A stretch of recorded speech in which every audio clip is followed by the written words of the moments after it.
Ashu Reddy big బాస్లో ఎలా పరిచయం అయిందో ఆ తర్వాత కొన్ని రియాలిటీ షోస్లో మనందరికీ తెలుసు. బట్ అంత క్యూట్గా ఉండేటువంటి అశు రెడ్డి వెనక చాలా పెద్ద కథే నడిచిందని ఇప్పుడే బయటకు వస్తుంది.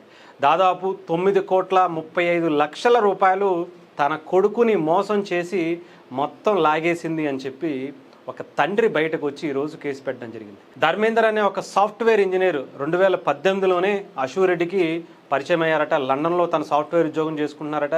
ఇద్దరికి పరిచయం కాస్త ప్రేమగా మారటం, ఇద్దరం కలిసి పెళ్లి చేసుకుందామని తానే ముందు ప్రపోజల్ చేసిందట అశు రెడ్డి. దానికి ఆయన కూడా నమ్మి చాలా వరకు ఇప్పటి వరకు ఆల్మోస్ట్ 2025-26 వరకు కూడా కంటిన్యూ అయినటువంటి పరిస్థితి కనిపించింది. మధ్యలో ఎందుకు తేడా కొట్టింది ఏంటి అనేది మనకు తెలియదు. కానీ అశు రెడ్డి మొత్తం అంతా డబ్బులంతా అయిపోయిన తర్వాత మొత్తం అంతా లాగేసిన తర్వాత నేను పెళ్లి చేసుకోను, ఏం చేసుకుంటావో చేసుకో అని అంటే, అదేంటి మరి ఇంత డబ్బులు తీసుకున్నావు కదా, అదన్నా డబ్బులు ఇవ్వంటే, డబ్బులు ఏమో ఏమేమో అవసరమైతే తిరిగి నీ మీదే కేసు పెడతాను వెళ్ళిపో అని చెప్పి బెదిరించిందట. అదేంటి అంటే 2018 నుంచి ప్రేమగా మొదలైనటువంటి వాళ్ళ వ్యవహారం అనేక మలుపులు తిరుగుతూ అనేక డబ్బులు, చెప్పాలంటే 5 కేజీల బంగారం అంట. అంతేకాకుండా లగ్జరీ విల్లాసు, లగ్జరీ కార్సు, చెప్పాలంటే కొన్ని లక్షల రూపాయల షాపింగ్ కూడా చేసిందట అశు రెడ్డి.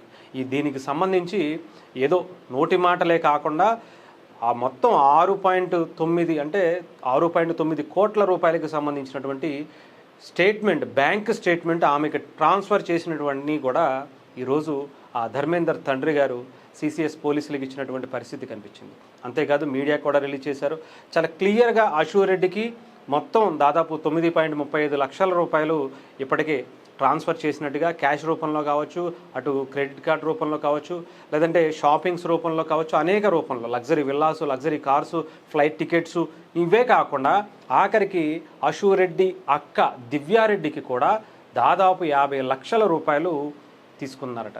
సో ఏ రేంజ్లో ఆమె చేసినటువంటి సినిమాలు, లేదంటే వేరే క్యారెక్టర్స్ గురించి మనం ప్రత్యేకించి చెప్పాల్సిన అవసరం లేదు. కానీ ఒక్క సోషల్ మీడియాలో ఒక ఇన్ఫ్లుయెన్సర్గా మొదలైనటువంటి తన ప్రయాణం ఈరోజు బిగ్ బాస్ కావచ్చు, అనేక రియాలిటీ షోస్లో జరిగినటువంటి ప్రయాణం గురించి మనకు తెలుసు. కాకపోతే ఈ రేంజ్లో వ్యవహారం నడుస్తుంది, ఇన్ని కోట్ల రూపాయలు ఒక వ్యక్తి దగ్గర నుంచే లాగేసుకుంటాం అనేది నిజంగా ఊహించలేనటువంటిది.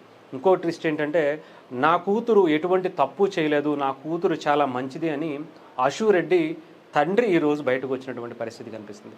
ఒక పక్క ధర్మేందర్ తండ్రి ఆయన బయటకు వచ్చి నా కొడుకు దగ్గర మొత్తం లాగేసిందని ఆయన బయటకు వస్తే, నా కూతురు చాలా మంచిదని ఇప్పుడు అశు రెడ్డి తండ్రి కూడా బయటకు రావడం అనేది చూడాలి. మొత్తానికి సిసిఎస్ పోలీసులు ఇప్పటికే వాళ్ళ మీద నాన్ బెయిలబుల్ కేసులు నమోదు చేసినట్టుగా తెలుస్తోంది. సో మరి దీని మీద ఎప్పుడు వాళ్ళ మీద విచారణ జరుగుతుంది, వాళ్ళని ఏమన్నా అరెస్ట్ చేస్తారా లేదా, దీని మీద ఆమె కూడా ఒక ప్రెస్ మీట్ కూడా పెట్టబోతున్నట్టుగా కూడా తెలుస్తుంది.